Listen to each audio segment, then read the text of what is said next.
Bulletin की शुरुआत करते हैं। कोलकाता आरजी हक्कर हॉस्पिटल में ट्रेनी लेडी डॉक्टर की हत्या के बाद से ही देश भर में बवाल मचा हुआ है। गुरुवार को लाल किले से पीएम नरेंद्र मोदी ने कहा था कि देश भर में हमारी बेटियों पर अत्याचार करने वालों में खौफ बनना बेहद ही जरूरी है। ट्रेनी डॉक्टर की हत्या और आरजीकर मेडिकल कॉलेज के छात्रों के आंदोलन के समर्थन में अब इंडियन मेडिकल एसोसिएशन यानी कि आईएमए ने भी 24 घंटे के बाद ऐलान किया है कि आईएमए ने सभी राज्यों की अपनी शाखाओं के पदाधिकारियों के साथ गुरुवार की शाम वर्चुअल मीटिंग कर शनिवार को देश भर के सरकारी अस्पतालों के साथ साथ निजी अस्पतालों में भी हड़ताल करने का फैसला लिया है। आपको बताते चले, इसलिए ही शनिवार को सुबह 6 बजे से निजी अस्पतालों में भी डॉक्टर 24 घंटे की हड़ताल पर रहेंगे। वहीं आपको बताते चले कि इस बीच तमाम जगहों से लगातार डॉक्टर्स के विरोध प्रदर्शन की तस्वीरें सामने आ रही हैं, जिसमें डॉक्टर्स के द्वारा लगातार इस मामले को लेकर विरोध प्रदर्शन किया जा रहा है। वहीं आपको बताते चले कि अब आईएमए के ऐलान के बाद साथ ही साथ डीएमए ने कैंडल मार्च का आयोजन किया है, जिसमें कि आपको बताते चले कि जंतर मंतर पर कल कैंडल मार्च का आयोजन किया जाएगा और जिसमें कल सुबह से ही यानी कि सुबह तड़के 6 बजे से ही डॉक्टर्स की ओर से सभी सेवाओं को बंद करते हुए हड़ताल की शुरुआत की जाएगी।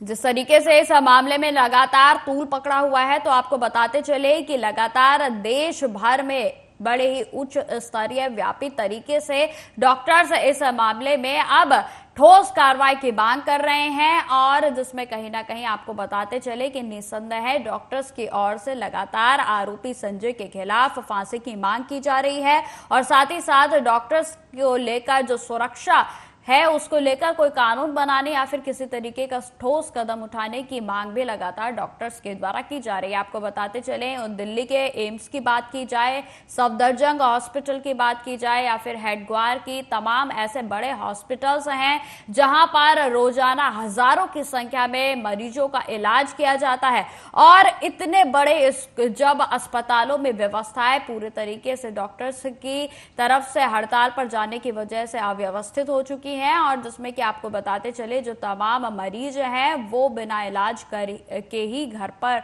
लौट रहे हैं। तो ये आपको बता दें कि इस बार जिस तरीके से देशव्यापी स्तर पर विरोध प्रदर्शन डॉक्टर्स के द्वारा किया जा रहा है, इसमें कोई ठोस कदम उठाने के लिए लगातार सरकार की ओर से मांग की जा रही है। आपको बताते चले कि फोर्डा की ओर से भी पहले जो अपनी सेवाएं हैं उनको स्थगित कर दिया गया था। डॉक्टर्स के द्वारा स्ट्राइक लगातार जारी थी, लेकिन केंद्रीय स्वास्थ्य मंत्री जेपी नड्डा से जिस तरीके से उनकी मीटिंग हुई और उसके बाद जेपी नड्डा की ओर से उन्हें आश्वासन दिया गया कि निस्संदेह इस मामले में जो कार्रवाई है वो ठोस से ठोस की जाएगी और साथ ही साथ डॉक्टर्स को लेकर जो डॉक्टर्स की सुरक्षा है उस पर भी तमाम बातचीत की गई थी और उसके बाद फोर्डा ने अपनी स्ट्राइक को वापस ले लिया था। लेकिन आपको बताते चले कि जिस दिन यह घटना घटी यानी कि 8 अगस्त की यह वारदात बताई जा रही है, जिसमें 9 अगस्त को इस मामले में जांच शुरू की गई थी और जिसके बाद इसमें जांच अभी तक भी जारी है और उसके बाद से ही जैसे जैसे इस मामले में तह खुलती गई तो देश में जगह जगह से विरोध प्रदर्शन की तस्वीरें सामने आने लगी और अब बीते 10 तारीख से यानी कि 10 अगस्त से देश भर में डॉक्टर्स के द्वारा लगातार इस मामले पर अपनी नजर बनाई गई है और जिसमें ठोस कार्रवाई की मांग लगातार की जा रही है और जिसमें लगातार डॉक्टर्स कहीं विरोध प्रदर्शन कैंडल मार्च कर रहे हैं तो कहीं आपको दिखाते चले ये तस्वीरें आप देख रहे हैं, ये तस्वीरें दिल्ली की हैं जहां पर डॉक्टर्स के द्वारा बैनर को हाथ में लेते हुए महिलाओं की विशेषकर जो है सुरक्षा की मांग जो है वो सरकार से की जा रही है।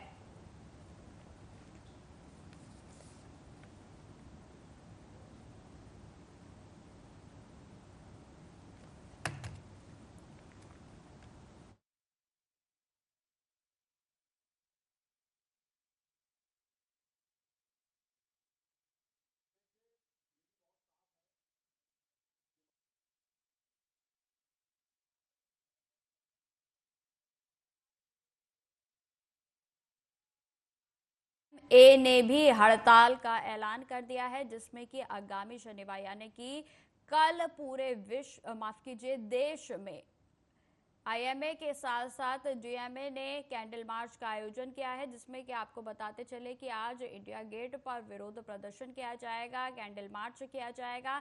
तो वहीं जो कल है, कल के लिए जिस तरीके का ऐलान किया गया है, तो उसमें जंतर मंतर पर आईएमए के साथ साथ डीएमए की ओर से कैंडल मार्च का आयोजन किया गया है। तो लगातार ये तस्वीरें हम दिखा रहे हैं, जिसमें लगातार जो तूल जो है वो पकड़ा हुआ है और लगातार महिला डॉक्टर्स जो है वो खास तौर पर प्रदर्शन में देखी जा रही है और उनकी बस यही मांग है कि एक सुरक्षित वातावरण जो है वो डॉक्टर्स के लिए होना चाहिए। यदि डॉक्टर्स ही सुरक्षित नहीं रहेंगे जो कि लोगों की जिंदगी को सुरक्षित करते हैं और कहीं ना कहीं भगवान का दर्जा जो है वो डॉक्टर्स को दिया गया है और आज उन्हीं की सुरक्षा कहीं ना कहीं खतरे के बीच में आती हुई नजर आ रही है। और इस बीच आपको बताते चले, अब जितने भी देश भर में डॉक्टर्स हैं उनकी तरफ से एकजुटता के साथ विरोध प्रदर्शन किया जा रहा है।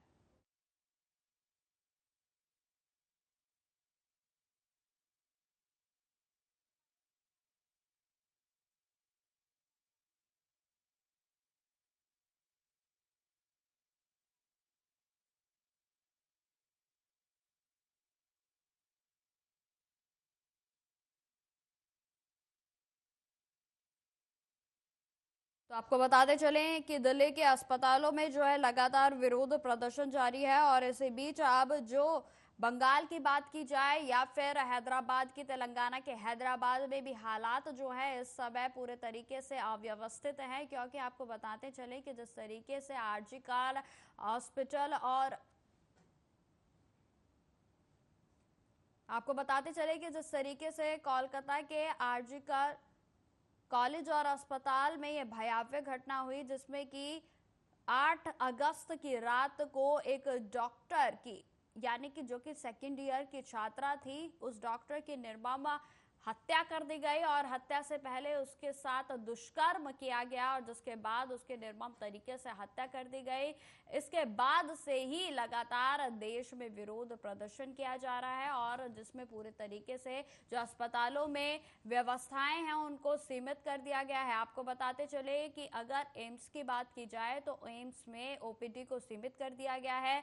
जो मरीज पहले से भर्ती हैं उन्हीं का ट्रीटमेंट अभी किया जा रहा है और नए जो मरीज हैं जो इमरजेंसी में आ रहे हैं केवल उन्हीं को देखा जा रहा है। वहीं आपको बताते चलें कि ओपीडी को पूरे तरीके से सीमित किया हुआ है।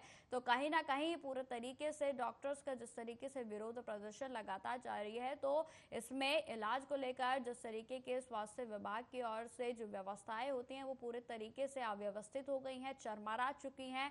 क्योंकि देखिए, यदि डॉक्टर्स ही इलाज नहीं करेंगे तो आखिर किस तरीके से जो मरीज हैं उनका उपचार हो पाएगा। और इसी चीज को देखते हुए फोर्डा से स्वास्थ्य मंत्री के द्वारा बातचीत भी की गई थी।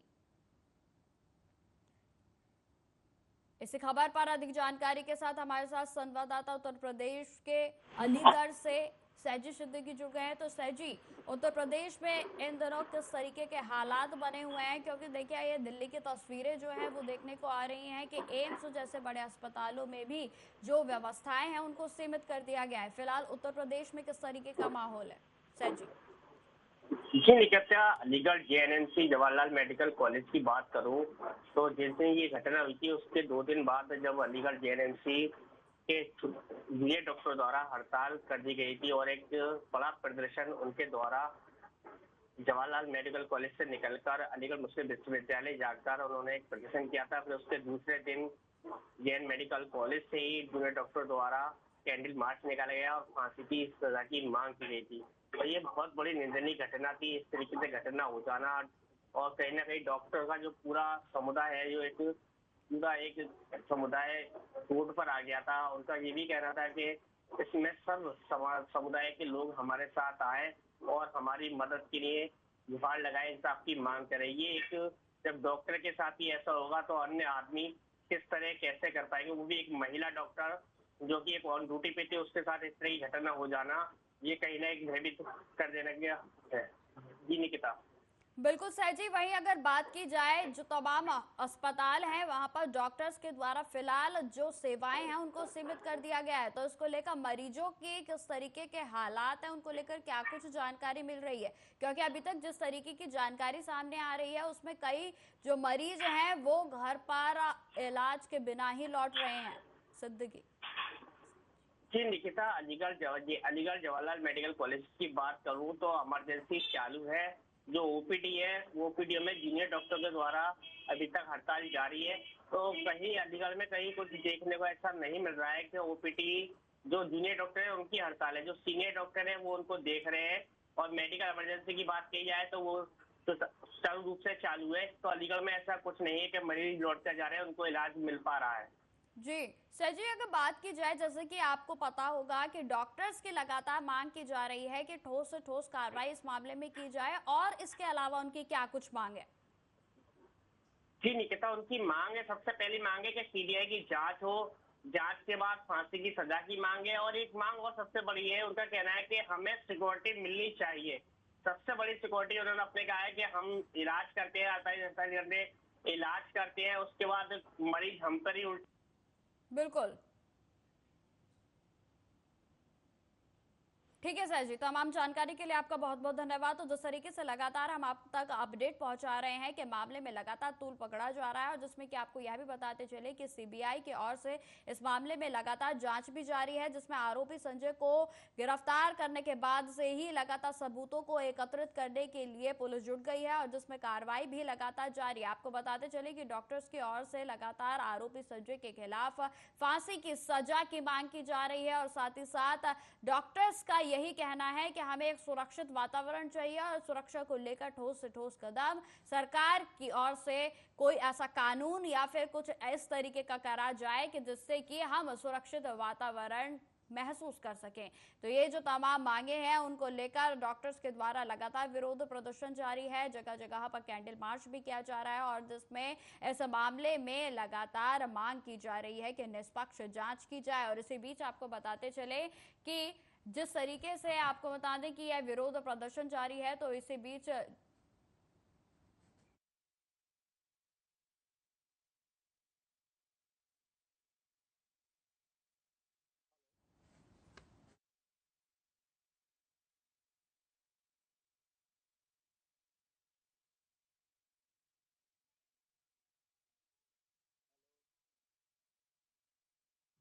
इस खबर पर अधिक जानकारी के साथ हमारे साथ संवाददाता कोलकाता से ज्योति दत्ता जी जुड़ गए हैं। तो ज्योति जी, किस तरीके के माहौल जो है इस समय वहां पर देखने को मिल रहा है? क्योंकि कोलकाता का ये जो मामला है हत्या और रेप कांड, अब वो पूरे देश के लिए बेहद ही चिंतित विषय बन गया है, और जिसमें लगातार डॉक्टर्स की ओर से विरोध प्रदर्शन भी किया जा रहा है। क्या कुछ अपडेट है कोलकाता से मामले पर? अब देखिए, जो थर्सडे को जो घटना घटी है, वो जो डॉक्टर ने को रेप करके खून कर दिया है, उसके बारे में वो जो कोलकाता का जितना मेडिकल कॉलेज है, उनका जो रेसिडेंशियल डॉक्टर्स है एंड ये डॉक्टर है, उन्होंने प्रतिवाद कर्मसूची कर रहा है।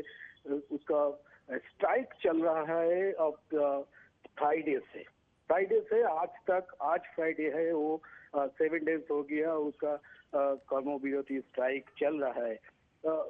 ये जो मामले है, वो मामले पर को जो हाई कोर्ट ने सीबीआई तंत्र का मुद्दा है, वो सीबीआई ने भी काम शुरू किया है। सीबीआई ने वो जो मेडिकल कॉलेज का प्रिंसिपल है उनको भी तलब किया है।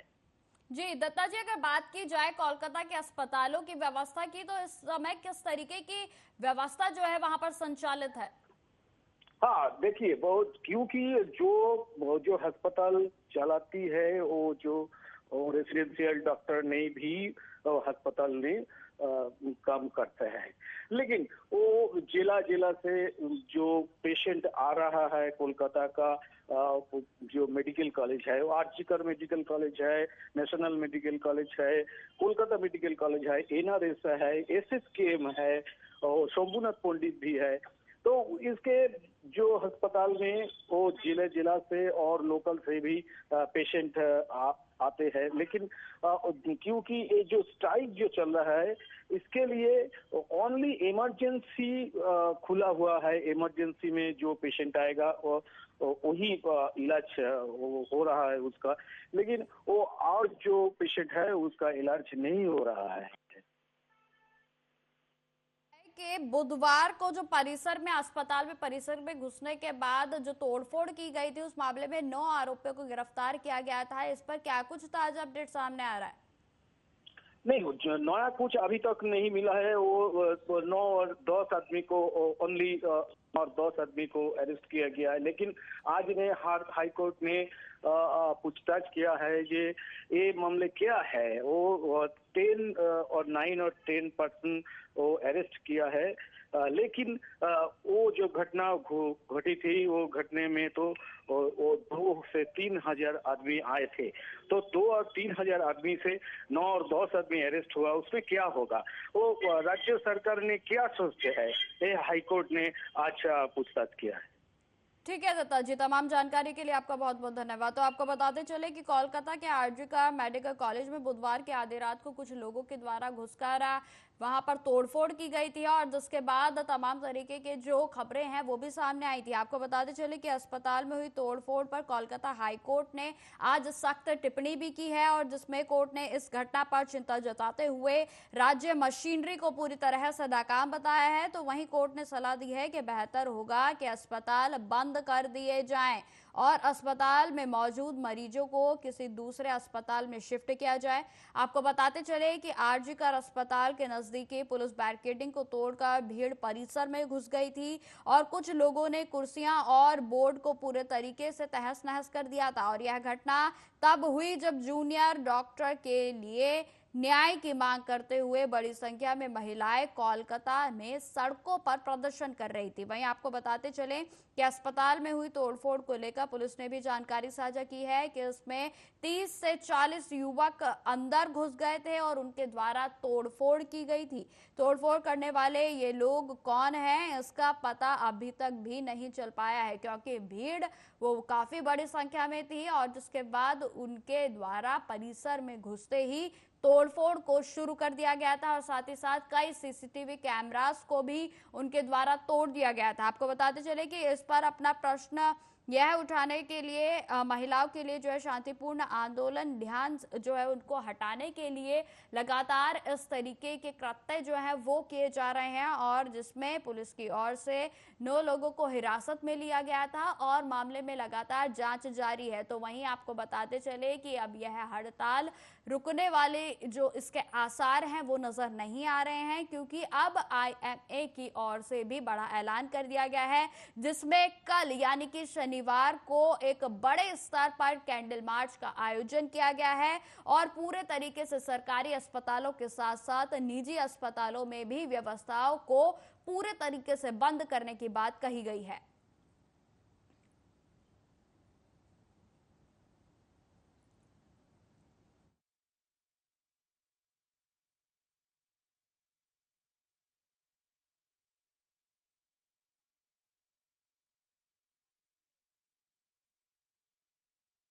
जानकारी के साथ हमारे साथ उत्तर प्रदेश के लखीमपुर खीरी से महेंद्र प्रसाद जो है वो जुड़ गए हैं। तो महेंद्र, किस तरीके का माहौल जो है इस समय लखीमपुर खीरी में बना हुआ है, वहां के अस्पतालों में किस तरीके की व्यवस्थाएं जो है अभी देखने को मिल रही हैं?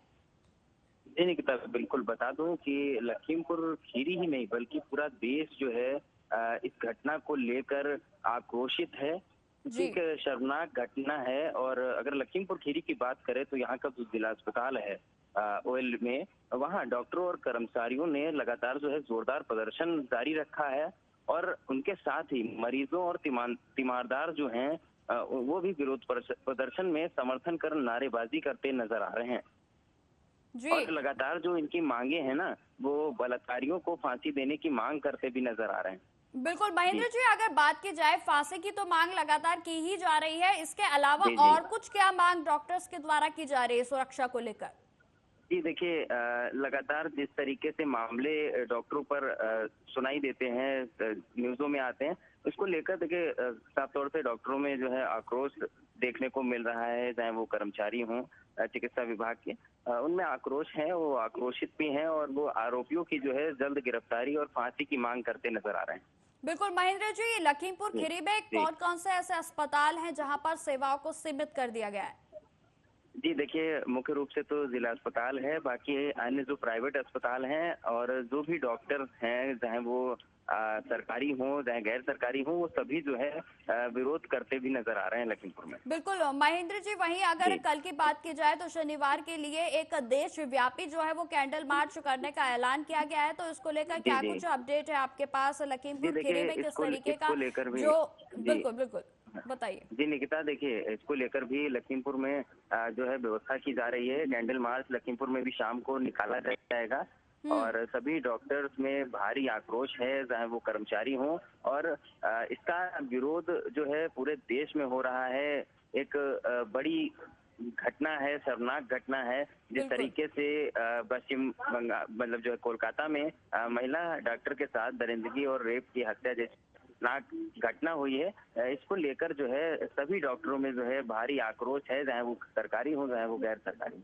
जी बिल्कुल महेंद्र जी, तमाम जानकारी के लिए आपका बहुत बहुत धन्यवाद। तो आपको जिस तरीके से लगातार हम इस मामले पर अपडेट दे रहे हैं, आपको बताते चले कि कई अस्पतालों में आज भी विरोध प्रदर्शन लगातार जारी है और कई अस्पतालों में आज से ही जो सेवाएं हैं वो सीमित कर दी गई हैं। देखिए, आपको बताते चले कि बीते 10 अगस्त से ही लगातार जो है वो डॉक्टर्स के द्वारा विरोध प्रदर्शन सड़कों पर किया जा रहा है, अस्पतालों के परिसर में किया जा रहा है और साथ ही साथ उनके द्वारा जो सेवाएं थी वो बीते 10 अगस्त से ही सीमित कर दी गई थी और कई अस्पताल ऐसे हैं जहां पर पूरे तरीके से व्यवस्थाओं को बंद भी कर दिया गया। आपको बताते चले कि कोलकाता के आरजी मेडिकल कॉलेज में जूनियर महिला रेजिडेंट डॉक्टर से सामूहिक दुष्कर्म व हत्या की घटना के विरोध में रेजिडेंट डॉक्टरों की अनिश्चितकालीन हड़ताल लगातार जारी रहेगी और इसी वजह से आपको बताते चले कि यदि राजधानी दिल्ली की बात की जाए तो राजधानी दिल्ली में एम्स, सफदरजंग अस्पताल, आरएमएल, लोकनायक,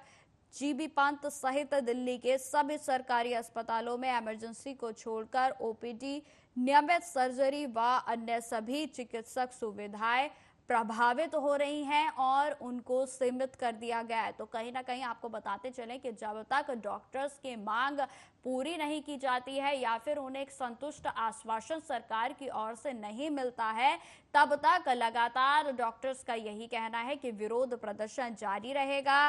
वो अपना विरोध इसी तरीके से दर्ज कराते रहेंगे। हालांकि आपको बताते चले कि डॉक्टर्स के द्वारा शांतिपूर्ण तरीके से विरोध प्रदर्शन किया जा रहा है और जो तस्वीरें बुधवार को देखने को हमें मिली थी जिसमें कि अस्पताल के परिसर में कुछ लोगों के द्वारा तोड़फोड़ की गई थी, उसमें भी हाईकोर्ट के द्वारा आज सख्त टिप्पणी की गई है और जिसमें पूरे तरीके से राज्य सरकार को नाकाम बताया गया है। और इस बीच इस मामले में लगातार आरोप प्रत्यारोप की भी राजनीति शुरू हो गई है। आपको बताते चले कि इसमें ममता बनर्जी की ओर से हालांकि यह तो स्पष्ट किया गया है कि जो भी आरोपी हैं उनके खिलाफ सख्त से सख्त कार्रवाई की जाएगी, लेकिन इसी बीच लगातार केंद्र सरकार यानी कि बीजेपी की यदि बात की जाए तो बीजेपी टीएमसी पर पूरे तरीके से हमलावर है और कहीं ना कहीं अब आरोप प्रत्यारोप का भी दौर पूरे तरीके से अपने चरम पर है।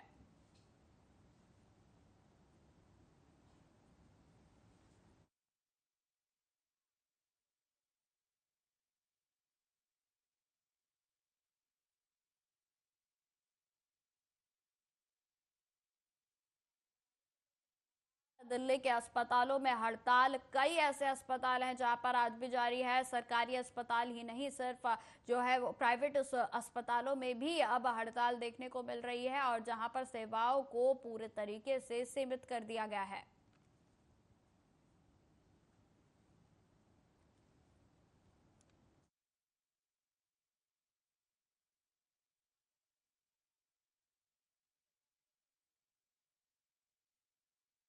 तो आपको बताते चले कि पश्चिम बंगाल के कोलकाता के आरजी मेडिकल कॉलेज और अस्पताल में एक प्रशिक्षु महिला डॉक्टर की हत्या के मामले में मुख्यमंत्री ममता बनर्जी की ओर से बयान ने अब एक नया बवाल खड़ा कर दिया है।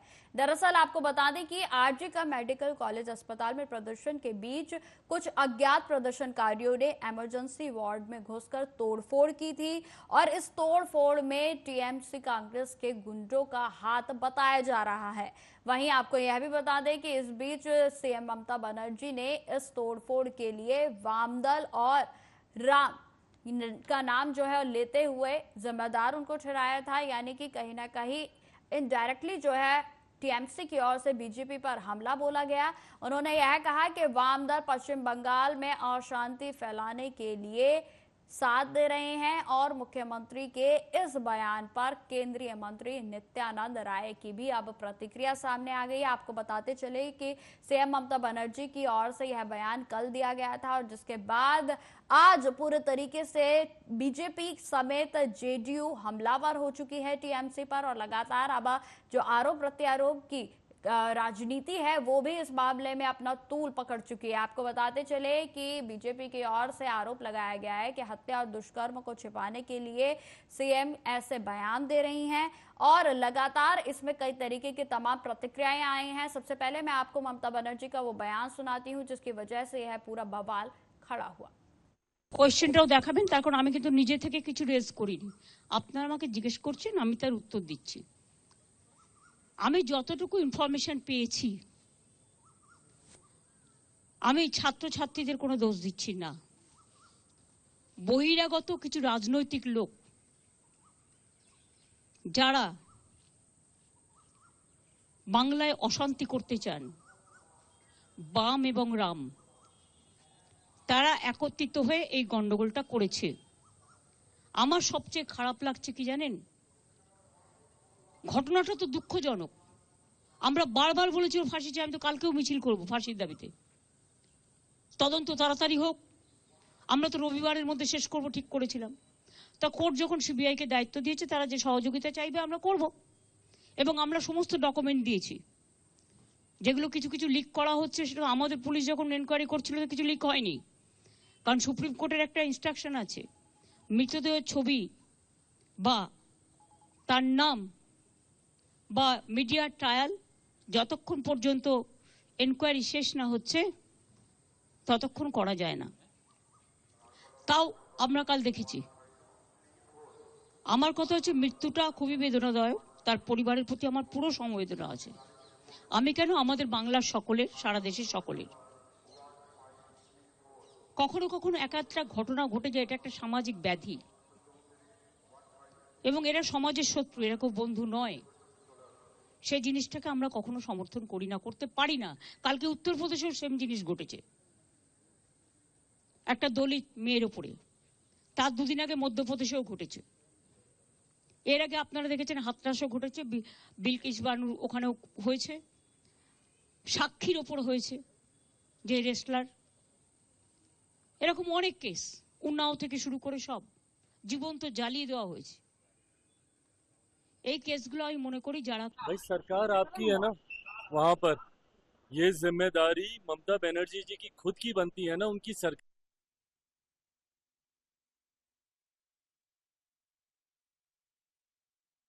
भाई सरकार आपकी है ना, वहाँ पर ये जिम्मेदारी ममता बनर्जी जी की खुद की बनती है ना, उनकी सरकार की जिम्मेदारी बनती है।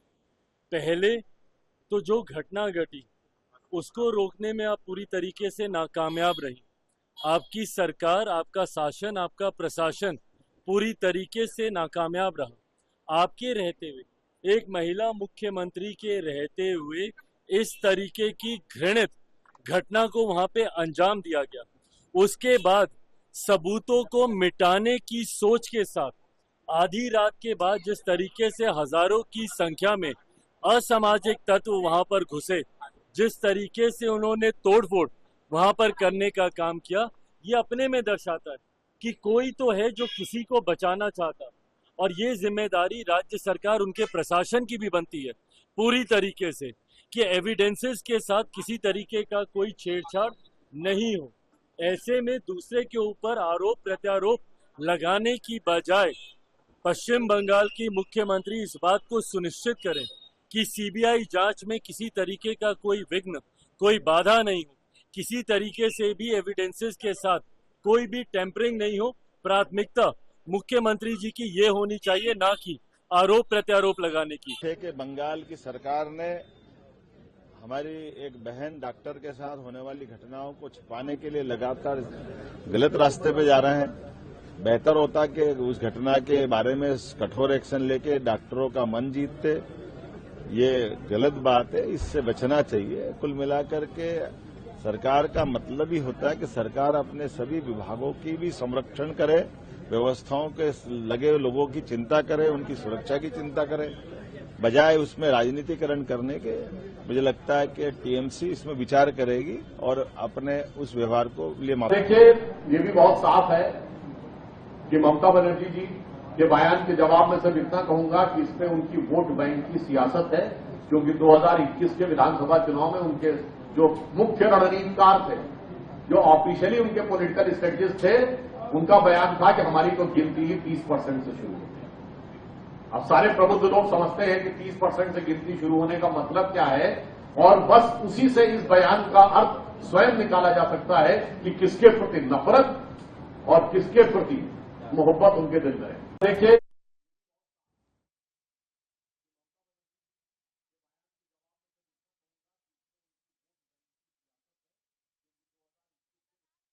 आपने देखा कि इस मामले में डॉक्टर्स की जहां एक तरफ यह मांग है कि लगातार जो है आरोपी संजय के खिलाफ जो है फांसी की मांग की जा रही है, तो वहीं आपको बताते चले डॉक्टर्स के द्वारा सुरक्षा को लेकर भी अहम मुद्दा बताया जा रहा है, और जिसमें उनकी यही मांग है कि राज्य सरकार की बात हो या फिर केंद्र सरकार की बात हो, कुछ ऐसा प्रावधान जो है वो निकाला जाए जिससे कि हमें सुरक्षित वातावरण मिल सके। क्योंकि देखिए, जिस तरीके से ये जघन्य अपराध हुआ है और वो भी अस्पताल परिसर के भीतर इस तरीके के अपराध को अंजाम देना, तो यानी कि आप समझ सकते हैं कि आरोपियों में आज के समय में बिल्कुल भी किसी तरीके का भय नहीं रहा है, भय मुक्त हो चुके हैं और किसी भी तरीके के इस तरीके के जघन्य अपराधों को वह करने से भी एक बार भी नहीं कतरा रहे हैं। तो इन सबको लेकर मांग जो है लगातार डॉक्टर्स की ओर से की जा रही है। तो वहीं आपको बताते चले कि सीएम ममता बनर्जी की ओर से जिस तरीके का बयान दिया गया था, जिसमें कि आपको बताते चले कि कोलकाता हाईकोर्ट की ओर से मुख्य न्यायाधीश के द्वारा भी जो जिस तरीके से देखिए आपको बताते चले कि कोलकाता आरजी मेडिकल के परिसर में तोड़फोड़ हुई थी, डॉक्टर्स के द्वारा प्रदर्शन किया जा रहा था और वहां पर कुछ जो प्रदर्शनकारी हैं वो बीच में घुस गए थे और जिनके द्वारा उनके द्वारा जो है वहां पर लगातार तोड़फोड़ की गई। तो इसमें आपको बता दें कि आज हाईकोर्ट में सुनवाई भी हुई थी और इसी मामले पर सीएम ममता बनर्जी की ओर से जो तोड़फोड़ हुई थी उस पर बयान दिया गया था और उसके बाद से ही बीजेपी लगातार टीएमसी पर हमलावर हो गई है, जहां बीजेपी का यही कहना है कि टीएमसी की जो सीएम ममता बनर्जी हैं उनकी ओर से इस तरीके के आपत्तिजनक बयान अपने वोट बैंक को बटोरने के लिए दिए जा रहे हैं और इसीलिए ही कहीं ना कहीं वो इन पर जो बीजेपी है उस पर इस तरीके के आरोप लगा रही है।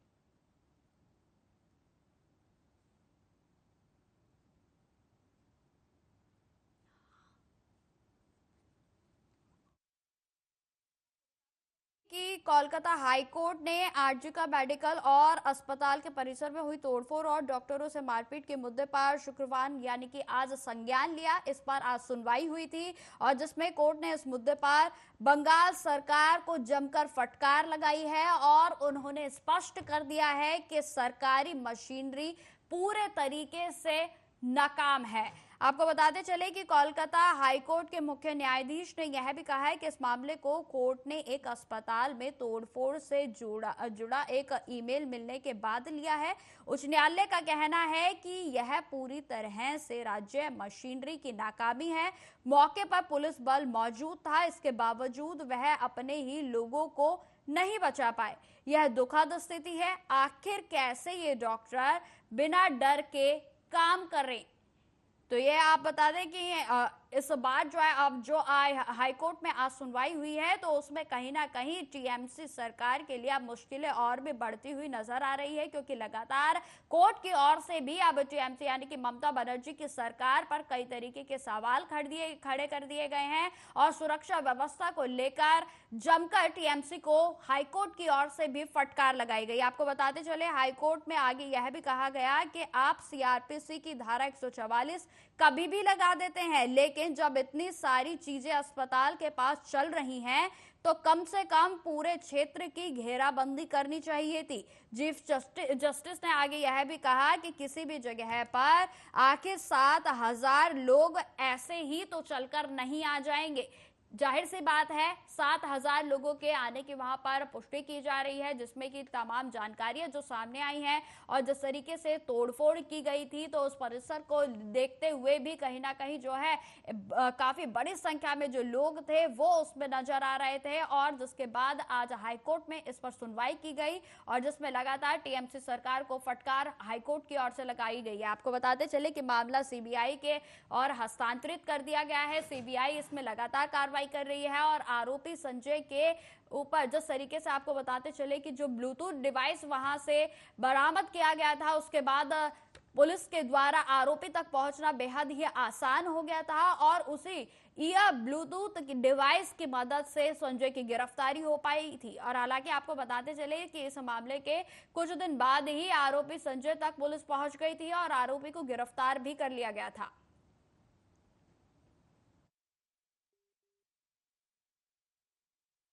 इसी खबर पर हमारे साथ चर्चा के लिए डॉक्टर संदीप जी जुड़ गए हैं। तो संदीप जी, जिस तरीके से लगातार आप लोगों के द्वारा विरोध प्रदर्शन जो है दर्ज किया जा रहा है, तो क्या कुछ मांगे हैं आपकी? मैं सबसे पहले शुरुआत आपसे इसी प्रश्न के साथ करना चाहूंगी। हेलो जी संदीप जी, आप मेरी आवाज सुन पा रहे हैं? हाँ जी हाँ जी हाँ जी।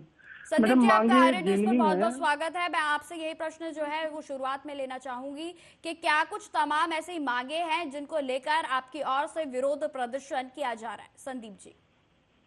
मैडम, मांगे जेन्युइन है। सबसे पहले तो सुरक्षा की मांग है। हमारी जो टीम है, हमारे जो डॉक्टर्स हैं जो दिन रात मेहनत कर रहे हैं, उसके लिए सबसे पहले सुरक्षा हो। और एक मांगे है कि जो निर्भया कांड हुआ दिल्ली में जी, तो निर्भया कांड के बाद फिर निर्भया 2 क्यों बनाया गया? सरकार से मांग है, सरकार पहली बार ही ऐसे कोई कानून क्यों नहीं लाती है जिससे निर्भया फिर दूसरी लड़की नहीं बने, फिर तीसरी लड़की नहीं बने? किस मेहनत से, किस पढ़ाई से अपनी जिंदगी का जो सबसे गोल्डन टाइम होता है उसको लोग पार करके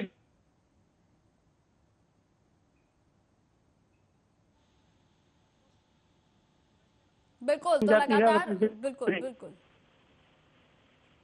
तो मांगे जेन्युइन है। हमारी मांगे जब तक नहीं होगी तब तक हम लोग स्ट्राइक करेंगे, विरोध प्रदर्शन करेंगे। और मैडम, अच्छा नहीं लगता कि रोड पे आके प्रदर्शन करें। पब्लिक सफर कर रही है हमारे नहीं काम करने की वजह से, लेकिन सरकार से मांगे जेन्युइन है। सरकार हमारी मांगों को पूरा करे, सुरक्षा दे, एक डॉक्टर को सुरक्षा दे और डॉक्टर जो चाहता है वो करे। डॉक्टर आखिर सोसाइटी के लिए ही काम कर रहा है।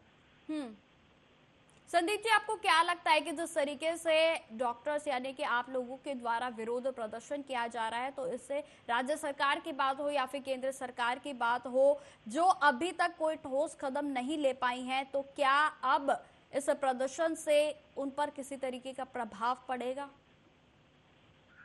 पहले जो हम लोगों का पहले हम लोग देखते आए हैं, निर्भया हुआ, लोग कैंडल मार्च किए, विरोध प्रदर्शन किए, 10 दिन 15 दिन 20 दिन न्यूज में चलता है, फिर बातें शांत हो जाती हैं।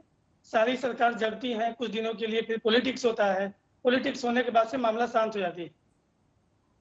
हमारा यही कहना है कि इस तरह का जो रेप का कांड होता है या किसी को लोग ऐसे करता है, उसके लिए एक सख्त कानून बने कि लोगों में एक भय हो। सोसाइटी में जो वैसे गंदे लोग हैं उनके मन में एक भय हो, जो उस भय के कारण कुछ वैसा ना कर सके। जी संदीप जी, अगर बात की जाए, मैं आपकी राय लेना चाहूंगी कि जिस तरीके से यह बिल्कुल निर्मम जो जघन्य अपराध जो है, इसे मैं कहना चाहूंगी कि ये जो मामला सामने आया, निसंदेह इसे जो है कोई भी नहीं भुला पाएगा, लेकिन उस परिवार की पीड़ा, आखिर उस परिवार की पीड़ा को कोई कैसे भूल सकता है? उसको लेकर आप क्या कुछ कहेंगे?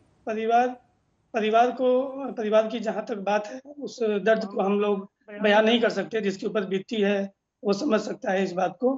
परिवार वहां पर बॉडी के पास 3 घंटे तक खड़ा रहा, उसको बॉडी को नहीं दिखाया गया। परिवार को झूठ बोला गया कि आपकी बेटी जो है वो उनका तबीयत खराब है। तो मामले बहुत चीज है। प्रिंसिपल को वहां से दूसरे कॉलेज का प्रिंसिपल बना दिया गया, जो कि उससे अच्छा कॉलेज है। तो पॉलिटिक्स हो रही है, पॉलिटिक्स के लोग लगे हुए हैं। हमें पॉलिटिक्स नहीं करना है, हमें जस्टिस चाहिए, हमें इंसाफ चाहिए। और हमारे जो भी डॉक्टर्स हैं, हमारे जो भाई हैं, उनको इंसाफ चाहिए और हम केवल इंसाफ के लिए लड़ते हैं। बिल्कुल संदीप जी, जहां डॉक्टर को एक भगवान का रूप जो है वो माना जाता है और आज ऐसी परिस्थितियां सामने आ रही हैं कि डॉक्टर्स ही सुरक्षित नहीं हैं, क्या कहेंगे आप? जी बिल्कुल।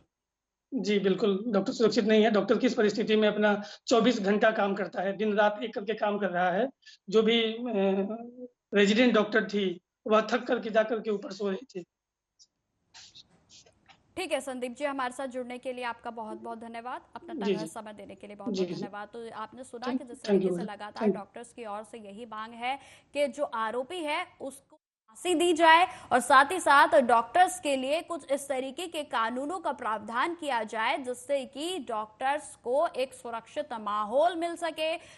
जो डॉक्टर्स के जो अपने जो एक सिक्योरिटी होती है वो उसकी मांग लगातार कर रहे हैं। और देखिए कहीं ना कहीं ये बेहद जरूरी भी है, क्योंकि जिस तरीके से मामला सामने आया है, अस्पताल परिसर के भीतर ही यदि डॉक्टर से सुरक्षित नहीं होंगे तो आखिर जनता के लिए सुरक्षा की बात या फिर जनता की सुरक्षा का तो कोई औचित्य ही बाकी नहीं रह जाता है।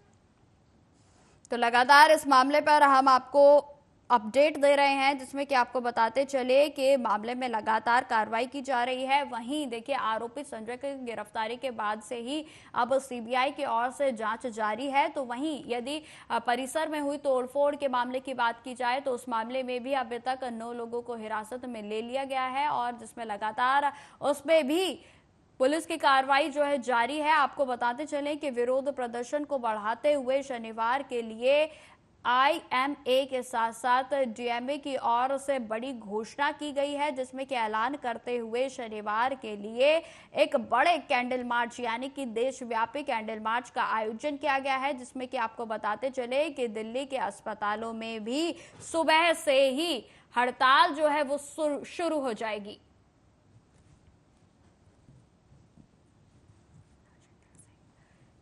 इसी खबर पर हमारे साथ और अधिक चर्चा के लिए हमारे साथ मेहमान जुड़ गए हैं डॉक्टर राजेंद्र जी, जो कि महाराष्ट्र के मुंबई से हमारे साथ जुड़े हैं। तो राजेंद्र जी, सबसे पहले आपका आर्य न्यूज पर बहुत बहुत स्वागत है।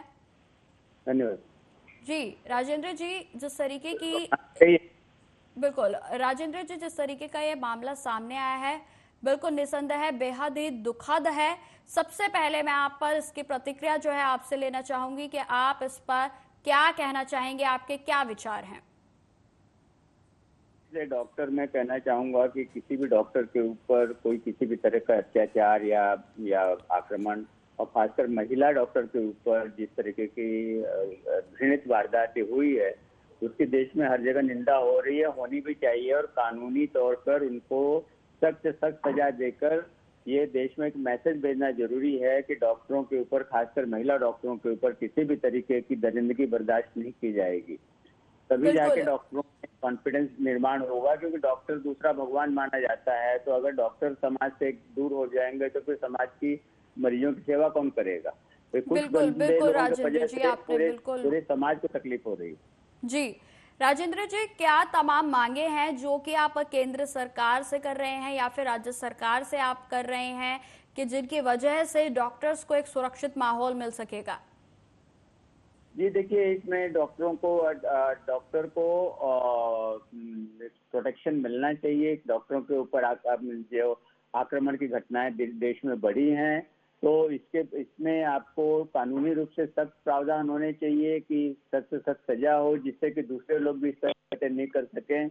और महिलाओं के प्रति, तो चाहे डॉक्टर हो या आम महिला हो, उनकी सुरक्षा की जितनी अच्छी व्यवस्था हो सके और समाज में बिना किसी डर और खौफ के महिलाएं जी सकें, ये वातावरण देश में तैयार करने की जरूरत है।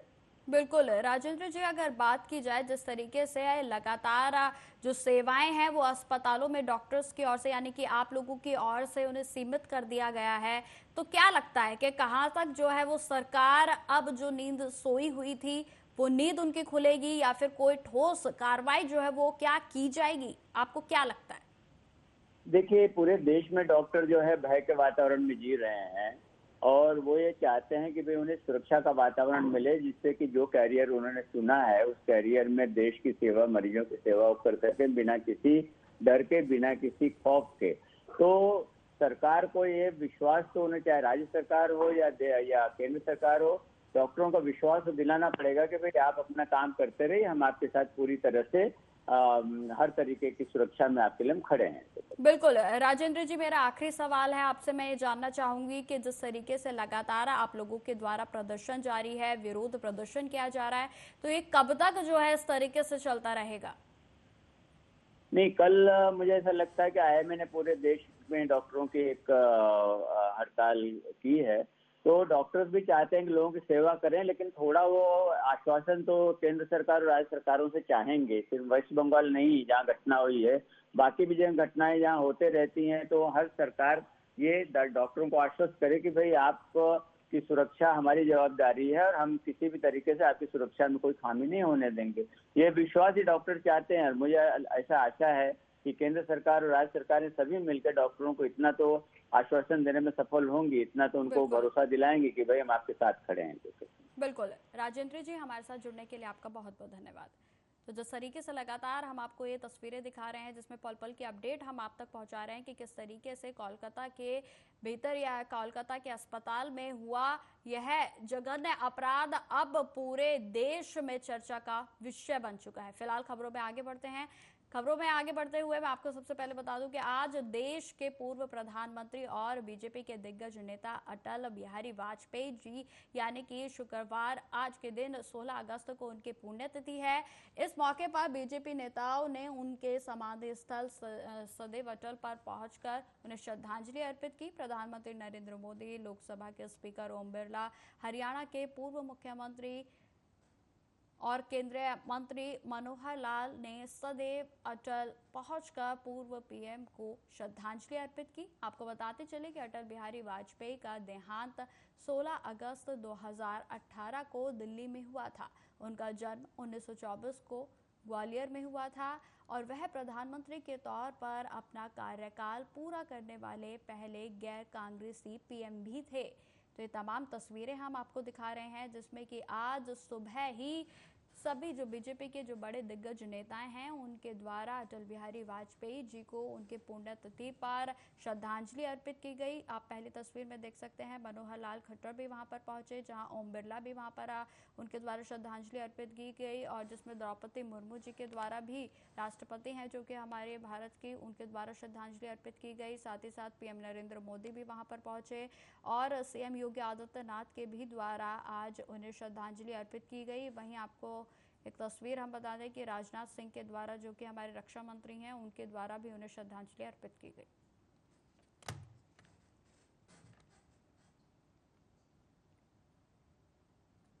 देश के पूर्व प्रधानमंत्री, भारतीय राजनीति के अजात शत्रु के रूप में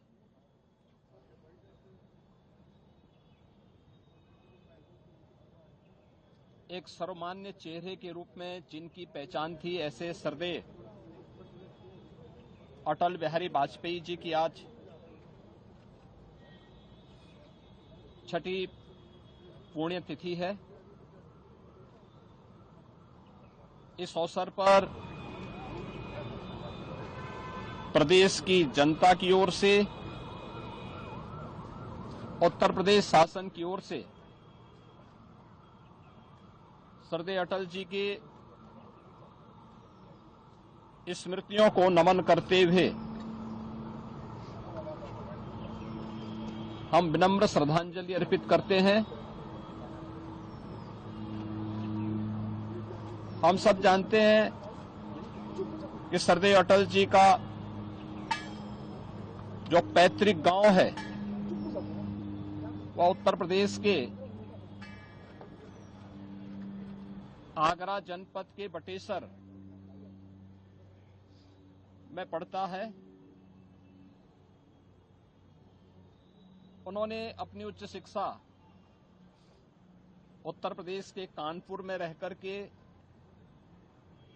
संपन्न की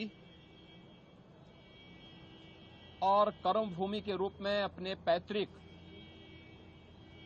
जन्मभूमि के प्रदेश को ही अपनी कर्मभूमि के रूप में चुना। राष्ट्रीय स्वयंसेवक संघ से उन्होंने प्रारंभिक दीक्षा लेने के बाद राष्ट्र धर्म और अन्य आज ऐसे महान शख्सियत, महान राजनेता, राजनीति के अज्ञात शत्रु, भारत रत्न पूर्व प्रधानमंत्री श्रद्धेय अटल बिहारी वाजपेयी जी की पुण्यतिथि पर मेरा उनको कोटि कोटि नमन। देश की राजनीति में को एक नई दिशा और दशा देने वाले अटल बिहारी वाजपेयी जी का जीवन हमें हमेशा प्रेरित करता रहेगा और हरियाणा सरकार हमेशा उनके पदचिन्हों पर चलते हुए सुशासन के नए आयाम स्थापित करेगी। पूज्य अटल जी की पुण्यतिथि पर हम सब उन्हें श्रद्धासुमन अर्पित करते हैं, उनकी स्मृतियों को नमन करते हैं।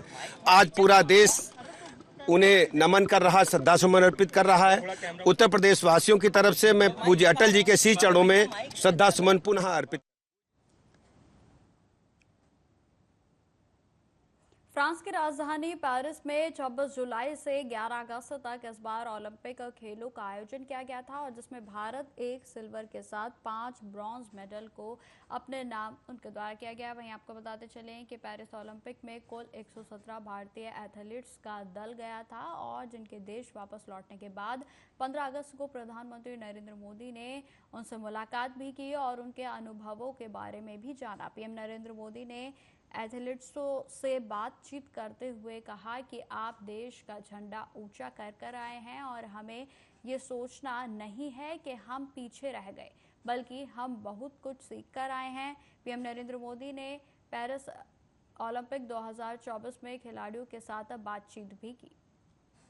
जो जाते हैं उनको भी पता होता है कि हमें अपना बेस्ट देना है और मैंने हमेशा यही कहा है सबको कि आपको अपना बेस्ट देना है और आपने दिया है। दूसरी बात है, हमारे खिलाड़ी उम्र में बहुत छोटे हैं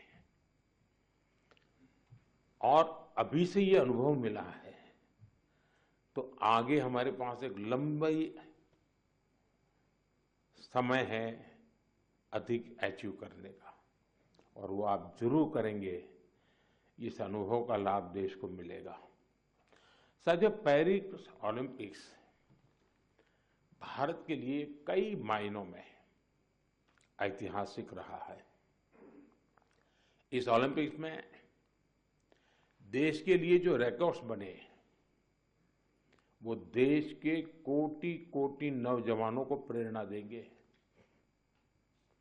आप देखिए, ओलंपिक्स के करीब 125 साल के इतिहास में ये मनु हमारी पहली बेटी ऐसी है जिसने भारतीय खिलाड़ी के रूप में इंडिविजुअल इवेंट में 2 मेडल जीते हैं।